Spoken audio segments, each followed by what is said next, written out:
Hello friend, हैचटैग electrical MCQ में आपका फिर से स्वागत है।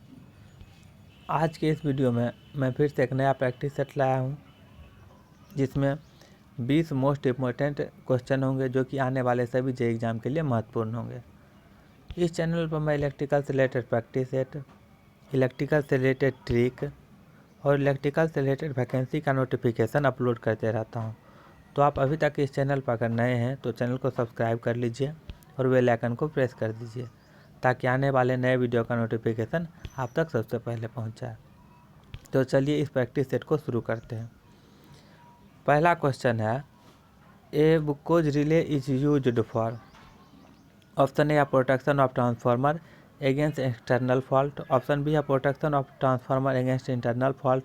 ऑप्शन सी है protection of transformer against internal external fault. Option D है नन ऑफ द अबव। तो बुकेज रिले जो होता है ये गैस एक्चुएटेड रिले होता है। ये बात आपको याद रखना है क्योंकि ये भी क्वेश्चन एग्जाम में पूछा जाता है। और दूसरी बात जो होता है बुकेज रिले वो सिर्फ इंटरनल फॉल्ट को प्रोटेक्ट करने के लिए यूज किया जाता है। तो ये दोनों बात आपको याद रखना है। ये गैस एक्चुएटेड रिले होता है और इंटरनल फॉल्ट या इंसिपिएंट फॉल्ट को प्रोटेक्ट करने के लिए यूज किया जाता है। तो इसका जो सही आंसर हो जाएगा वो हो जाएगा protection of transformer against internal fault, यानी कि ऑप्शन बी इसका सही आंसर होगा।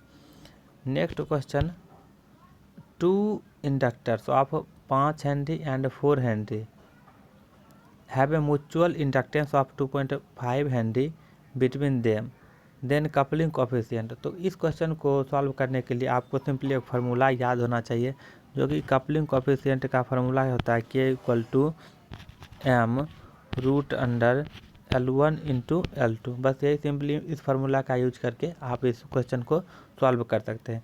तो म्यूचुअल इंडक्टेंस का वैल्यू दिया हुआ है क्वेश्चन में 2.5 बाय √L1 का वैल्यू 5 × 4।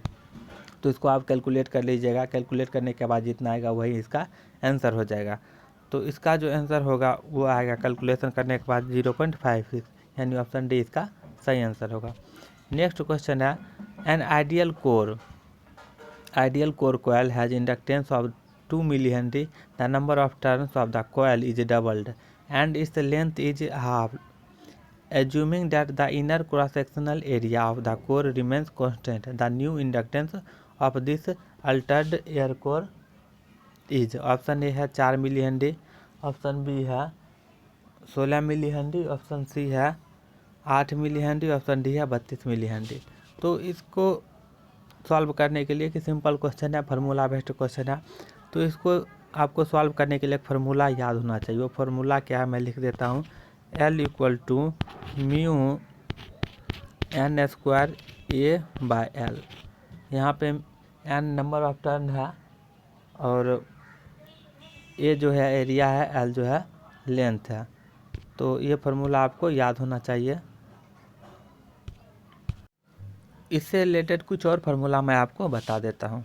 एक फार्मूला होता है L=n∅/I। ये भी आपको याद रखना है, इससे भी न्यूमेरिकल पूछे जाते हैं। और B का जो फार्मूला होता है वो होता है phi/A। ये भी फार्मूला आपको याद रखना है। और एक फार्मूला होता है B=μH। ये भी फार्मूला आपको याद रखना है। और H का एक फार्मूला होता है Ni/L। ये भी फार्मूला आपको याद है। तो ये चारों फार्मूला आपको याद होना चाहिए। और इस क्वेश्चन में जो पूछा गया है इंडक्टेंस का, न्यू इंडक्टेंस का वैल्यू, तो वो कैसे निकलेगा देखिए। मैं फार्मूला लिख दिया था, L=μ(n²A/L)। क्वेश्चन में बोला गया है नंबर ऑफ टर्न जो होता है कॉइल का वो 2 गुना कर दिया गया है। नंबर ऑफ टर्न 2 गुना कर देगा तो इंडक्टेंस 4 गुना हो जाएगा। तो 4 गुना हो गया। और एक और बात कहा जा रहा है इसमें, cross sectional area remains constant. Cross sectional area constant है, यानी कि एरिया कांस्टेंट है और लेंथ जो है एंड इस लेंथ इज हाफ, यानी लेंथ को हाफ कर दिया तो ये 2 गुना और हो जाएगा हाफ के बदले, यानी कि टोटल 8 गुना हो जाएगा। तो पहले जो इंडक्टेंस का वैल्यू था वो एल इक्वल टू कितना था, 2 मिली हेनरी था, 2 मिली हेनरी। अब 8 गुना बढ़ गया है, यानी इसको 8 से गुना कर दीजिए, तो यानी कि 16 मिली हेनरी इसका नया इंडक्टेंस, यानी ऑप्शन बी इसका सही आंसर हो जाएगा, ऑप्शन बी, यानी 16 मिली हेनरी। तो इसका सही आंसर ऑप्शन बी होगा। Next question, in a balanced ACB sequence phase to neutral voltage VAN equal to है 100 angle 20 volt, line to line voltage VAC is given by. तो इस question में आप देख सकते हैं न्यूट्रल का बात किया गया, तो न्यूट्रल का बात किया गया, इसका मतलब ये स्टार कनेक्टेड की बात कर रहा है। तो स्टार कनेक्शन में इसका फेजर डायग्राम आपको सबसे पहले याद होना चाहिए, और ड्रॉ करके दिखा देता हूँ। तो फेजर डायग्राम में आप लोग देखेंगे कि ये मान लीजिए फेज वोल्टेज R है, ये Y है 120 डिग्री से, और ये B है। तो आप ये वोल्टेज का R Y B का देख लिए फेज वोल्टेज। तो ये इसको इधर बढ़ाएंगे तो निगेटिव में -y हो जाएगा, इसको निगेटिव में बढ़ाएंगे तो -r हो जाएगा, इसको निगेटिव में बढ़ाएंगे तो -b हो जाएगा। तो इस दोनों के जो बीच का जो वोल्टेज होता है, रिजल्टेंट होता है, वही होता है लाइन वोल्टेज VBY। और लाइन वोल्टेज आप लोग देख सकते हैं, लाइन वोल्टेज जो है लीड कर रहा है, यानी एंटी क्लॉक डायरेक्शन में ये जो है 30 डिग्री आगे होता है। तो लाइन वोल्टेज 30 डिग्री आगे होगा। तो यहाँ पे फेज वोल्टेज दिया गया है, लाइन वोल्टेज पूछ रहा है, तो लाइन वोल्टेज जो है 30 डिग्री आगे होगा, यानी कि 50 डिग्री जिसमें ऑप्शन होगा वही आंसर होगा। और लाइन वोल्टेज जो होता है स्टार कनेक्टेड में फेज वोल्टेज का √3 गुना होता है। तो इसमें फेज वोल्टेज दिया हुआ है 100, तो लाइन वोल्टेज जो होगा 100 गुना √3 हो जाएगा। ये तो आप मैग्नीट्यूड समझ गए। अब एंगल जो होगा वो 30 डिग्री आगे होगा, यानी एंगल इसमें 20 है तो इसमें 50 होगा। तो 100 √30 50, यानी कि आप ऑप्शन देख सकते हैं 100 √3 और 50, यानी कि ऑप्शन डी इसका सही आंसर होगा, VAC। चलिए नेक्स्ट क्वेश्चन आप देखते हैं, the inductance of power transmission line increases with. तो इसका आंसर देने के लिए आपको फिर से एक फार्मूला याद होना चाहिए। तो लाइन इंडक्टेंस का फार्मूला ट्रांसमिशन लाइन में जो होता है L equal to μ0 by 2π log D/R' होता है, यही फार्मूला होता है। तो μ0 का वैल्यू भी आपको याद होना चाहिए, μ0 का वैल्यू एग्जाम में पूछा जा सकता है। तो μ0 का जो वैल्यू होता है 4π गुना 10⁻⁻7 होता है बटे 2π। तो ये कट के बाद 2 गुना 10⁻⁻7 भी आ सकता है। तो इसको हम फिर से लिख सकते हैं किस तरह, L इक्वल टू 2 गुना 10⁻⁻7 log D/R'। यहाँ D जो है दोनों कंडक्टर के बीच डिस्टेंस है, R' इक्वल टू होता है 0.677 R, यानी कि R यहाँ पे रेडियस है।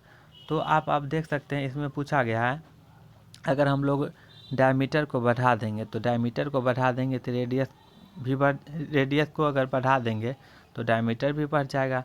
यानी कि इस क्वेश्चन में पूछा गया है कि अगर डायमीटर को बढ़ाएंगे तो L का वैल्यू जो होगा घट जाएगा।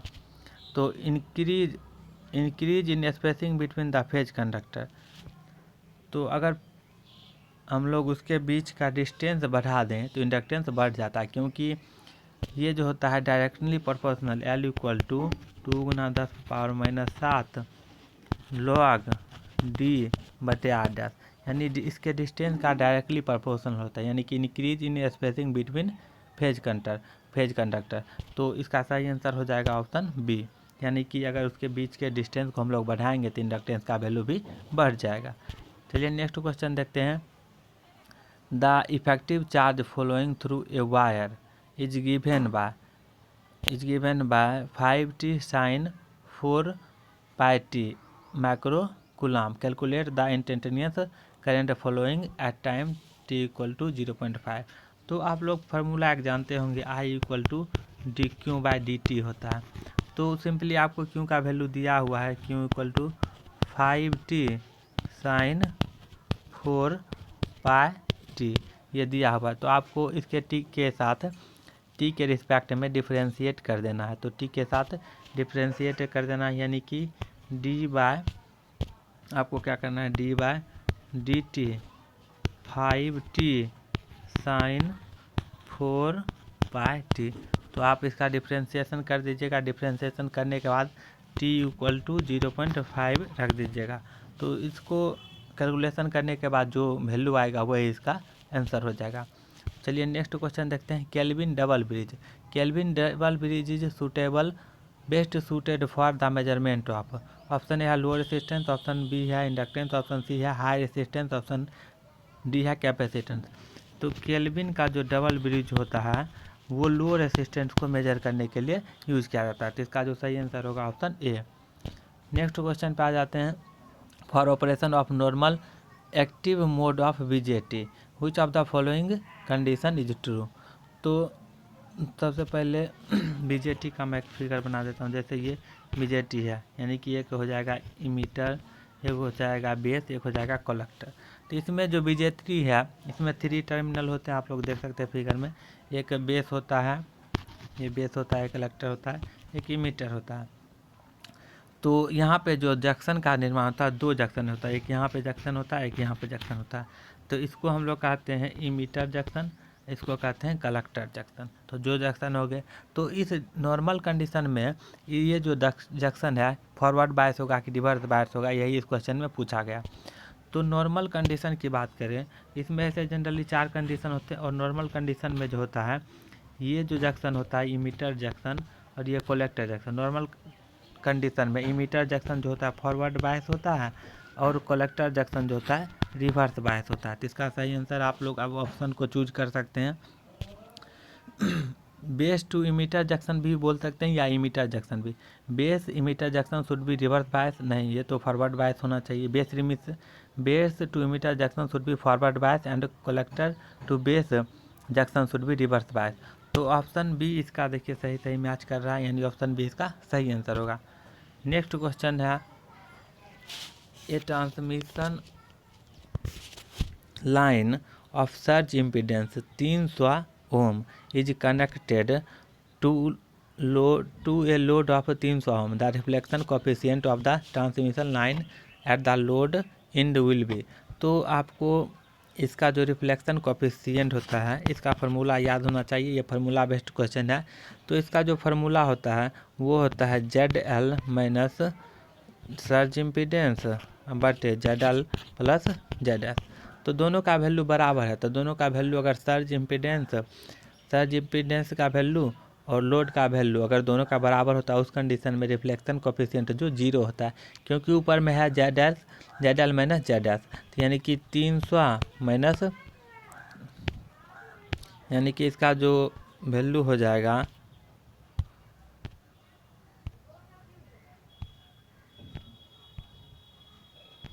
यानी इसका जो वैल्यू हो जाएगा रिफ्लेक्शन कोफिशिएंट का जो वैल्यू हो जाएगा यानी 300 माइनस 300 बटे 300 प्लस 300 यानी कि 0 बटे 600 यानी कि 0 हो जाएगा सिंपली।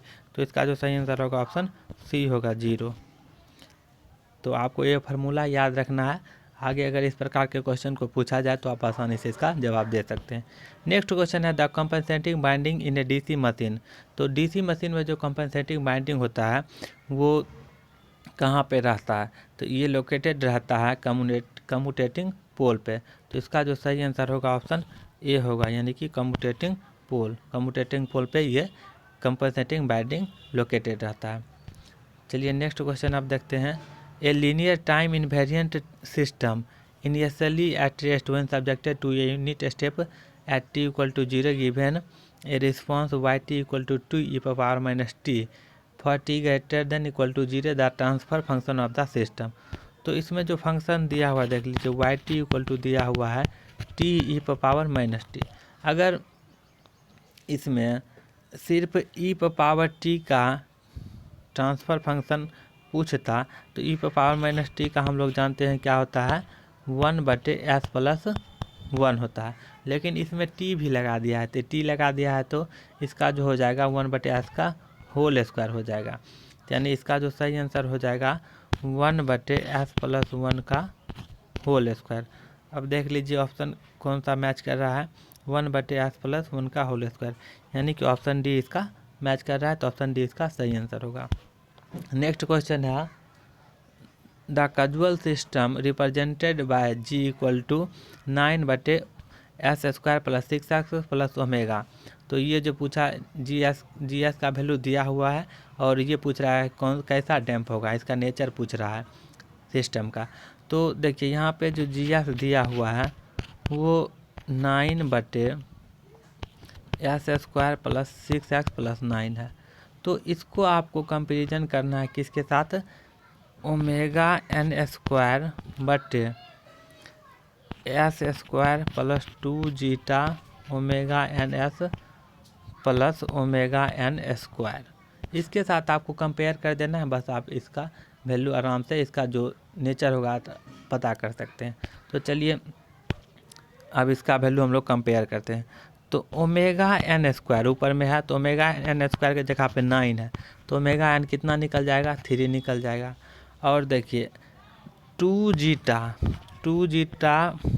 ω_ns का वैल्यू है 6s, तो s तो कट जाएगा, यानी कि 2 जीटा का वैल्यू नहीं पता है, ω_n का वैल्यू 3 है और इधर 6 है, तो 3 6 हो जाएगा, यानी जीटा जो इक्वल टू हो जाएगा, जीटा का वैल्यू 1 हो जाएगा, जीटा का वैल्यू 1 होगा। ये तो 1 हो गया, तो ये क्या हो जाएगा, क्रिटिकल डैम्प हो जाएगा।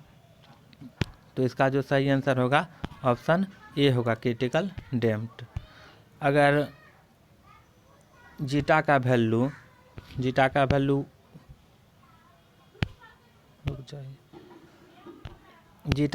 1 हो जाएगा तो क्रिटिकल वैल्यू हो जाएगा। अगर जीटा का वैल्यू ग्रेटर देन 1 होगा तो ये ओवर डैम्प्ड होगा। अगर जीटा का वैल्यू लेस देन 1 होगा तो अंडर डैम्प्ड होगा। अगर जीटा का वैल्यू 0 होगा तो ये अनडैम्प्ड होगा।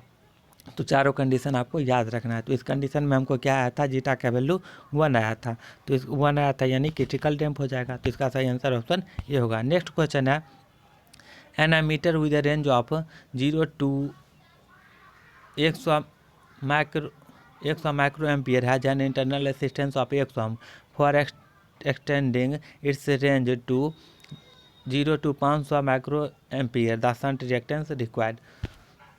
तो आपको सबसे पहले 2 क्वेश्चन में बताऊंगा इम्पोर्टेंट बात। अगर आपको एमीटर का रेंज बढ़ाना है तो एमीटर का रेंज बढ़ाने के लिए आपको एक रेसिस्टेंस, लो वैल्यू का रेसिस्टेंस पैरेलल में लगा देना है। अगर आपको वोल्ट मीटर का रेंज बढ़ाना है तो आपको एक हाई वैल्यू का, यानी कि हाई वैल्यू का रेसिस्टेंस जो है सीरीज में लगा देना है। दोनों बात याद रखिएगा। ये जो होता है वोल्ट मीटर में हाई वैल्यू रेसिस्टेंस सीरीज में लगाना है, और अमीटर में जो होता है पैरेलल में लो वैल्यू का रेसिस्टेंस लगा देना है। तो इसमें जो है एमीटर का रेंज बढ़ाना है तो पैरेलल में हम लोग लो वैल्यू का रेसिस्टेंस लगाएंगे। तो उसका वैल्यू कैसे पता करते हैं, तो वो शंट रेसिस्टेंस का वैल्यू जो होता है वो मेन रेसिस्टेंस या इंटरनल रेसिस्टेंस बटे करेंट का जो जितना गुना बढ़ गया उसमें एक घटा के डिवाइड कर देना है। तो देखिए पहले जो था एमीटर 100 एम्पियर तक को 100 माइक्रो एम्पियर तक को मेजर कर सकता था, लेकिन अब रेसिस्टेंस ऐड करने के बाद शंट रेसिस्टेंस वो 500 माइक्रो एम्पियर को मेजर कर रहा था, यानी 5 गुना अब मेजर कर रहा है। तो 5 गुना है तो इसमें एक घटा दीजिए, यानी कि 4 कर दीजिए, यानी कि 4 से आपको डिवाइड कर देना है जो रेसिस्टेंस इसका इंटरनल था। तो इसका जो इंटरनल रेसिस्टेंस वो कितना था, 100 ओम था। तो इसका जो इंटरनल रेसिस्टेंस था 100 ओम था, 100 ओम था। इसको डिवाइड कर देना है, जितना गुना हो गया उसमें एक घटा दीजिए। तो 5 गुना हो गया, 5 में घटा देने 4 से, तो सिंपली इसका हो जाएगा 25 ओम, यानी कि ऑप्शन बी इसका सही आंसर होगा। नेक्स्ट क्वेश्चन है if a resistor reconnected across the voltage source and the frequency of voltage and current waveform is 50 hertz, then what is the frequency of instantaneous power. तो आपको एक बात याद रखना है कि एसी में जो होता है पावर का जो फ्रीक्वेंसी होता है वो जो सप्लाई का फ्रीक्वेंसी होता है उसका 2 गुना हो जाता है। तो इसमें फ्रीक्वेंसी पावर का पूछा गया, तो फ्रीक्वेंसी जो दिया गया है वो आप लोग देख सकते हैं 50 हर्ट्ज दिया गया है, यानी कि सप्लाई फ्रीक्वेंसी 50 हर्ट्ज, तो पावर का जो फ्रीक्वेंसी हो जाएगा वो हो जाएगा 2 गुना, यानी 50 गुने 2 बराबर 108 हर्ट्ज हो जाएगा। तो इसका सही आंसर हो जाएगा option B 108 hertz. Next question है, if a resistor is connected across the voltage source and the frequency of voltage and current. दोस्तों यही क्वेश्चन रिपीट हो गया है। नेक्स्ट क्वेश्चन है, if a pure inductor is connected across AC source the average power taken by the inductor is. तो AC source में चाहे वह इंडक्टर हो चाहे वह कैपेसिटर हो, इस दोनों एवरेज पावर का अगर वैल्यू पूछेगा तो एवरेज पावर का वैल्यू जो होता है वो 0 होगा। याद रखना है, कैपेसिटर हो या इंडक्टर हो, दोनों में एवरेज पावर का वैल्यू जो होगा 0 होगा। तो इसका जो सही आंसर होगा ऑप्शन सी होगा 0 watt. Next question, in a series RL circuit, in a series RL circuit voltage across resistor, voltage across resistor दिया हुआ है कितना 3 volt, voltage across resistor and inductor are 3 volt and 4 volt, यानी इसमें 3 volt, इसमें 3 volt दिया हुआ है इसमें। तो आप लोग देख सकते हैं यहाँ पे इसके अक्रॉस जो है एक रेसिस्टेंस है एक इंडक्टेंस है, इसके अक्रॉस 3 वोल्ट दिया हुआ है, इसके अक्रॉस 4। तो टोटल वोल्टेज पूछता है, यानी कि अप्लाइड वोल्टेज क्या था। तो अप्लाइड वोल्टेज का जो फार्मूला होता है वो होता है रूट अंडर रेसिस्टर के अक्रॉस और इंडक्टर के आंसर अक्रॉस वोल्टेज, यानी 3 का स्क्वायर जो 4 का स्क्वायर, तो यानी रूट 25 हो जाएगा। तो इसका वैल्यू जो होगा 5 वोल्ट। तो इसका जो सही आंसर होगा ऑप्शन बी होगा, यानी कि 5 वोल्ट इसका सही आंसर होगा। नेक्स्ट क्वेश्चन है, in series RL circuit the power factor can be defined as. तो पावर फैक्टर का जो फार्मूला होता है वो R/Z होता है, या इसको हम लोग P/S भी लिख सकते हैं, यानी अपेरेंट पावर और एक्टिव पावर भी लिख सकते हैं, और VR/V भी लिख सकते हैं। तो ऑल ऑफ दी अबव इसका सही आंसर होगा। ये सभी पावर फैक्टर के फार्मूला हैं। नेक्स्ट क्वेश्चन पे आ जाते हैं हम लोग, इन series RL circuit power factor can be define है। ये तो वही क्वेश्चन रिपीट हो गया। इन AC RC circuit total voltage 10 volt, total voltage 10 volt, यानी कि एक R है और एक C है। टोटल वोल्टेज जो इसके अक्रॉस अप्लाई किया गया है वो 10 वोल्ट है, ठीक है। तो टोटल वोल्टेज 10 वोल्ट है और वोल्टेज अक्रॉस रेसिस्टर 6, इसमें 6 वोल्ट है, तो इसमें कितना वोल्ट होगा ये पूछा गया। तो मैंने इससे पहले भी इस प्रकार के क्वेश्चन सॉल्व करवाया। तो इसमें क्या हो जो होगा, ये जो टोटल वोल्टेज 10 बराबर क्या होगा 10 के स्क्वायर बराबर 6 का स्क्वायर जोड़ उसके V का स्क्वायर। तो ये हो जाएगा कितना 100 - 36, यानी कि 64 हो जाएगा। तो V जो हो जाएगा वो 8 वोल्ट हो जाएगा, यानी कि V = 8 वोल्ट। तो कैपेसिटर के अक्रॉस जो वोल्टेज हो जाएगा वो 8 वोल्ट हो जाएगा, यानी ऑप्शन बी इसका सही आंसर होगा। नेक्स्ट क्वेश्चन है दोस्तों, ये लास्ट क्वेश्चन था। तो आपको वीडियो कैसा लगा कमेंट बॉक्स में लिखिएगा, आप अपना स्कोर भी कमेंट बॉक्स में लिखिएगा। और आपको यदि वीडियो अच्छा लगा तो वीडियो को लाइक कर दीजिएगा। और दोस्तों अभी तक आप अगर इस चैनल पर नए हैं तो चैनल को सब्सक्राइब कर दीजिएगा और बेल आइकन को प्रेस कर दीजिएगा, क्योंकि इस चैनल पर मैं इलेक्ट्रिकल से रिलेटेड ट्रिक का भी वीडियो अपलोड कर दिया हूं। अगर आप कोई भी ट्रिक नहीं अभी तक देखें तो जाकर आप चैनल पर प्लेलिस्ट में जाइए और वहां का जो ट्रिक का वीडियो होगा उसको जाकर देख लीजिए, क्या है कि ये ट्रिक बहुत ही इंपॉर्टेंट है आप लोगों के लिए। तो जाइए और ट्रिक को देख लीजिए। और मैंने बहुत सारे प्रैक्टिस सेट भी अपलोड कर दिए, उन्हें भी जाकर डेली 1-2 प्रैक्टिस सेट लगाइए जब तक आपका एग्ज़ाम नहीं हो जाता है। तो दोस्तों आज के लिए बस इतना ही, फिर मिलेंगे अगले वीडियो में, तब तक के लिए धन्यवाद।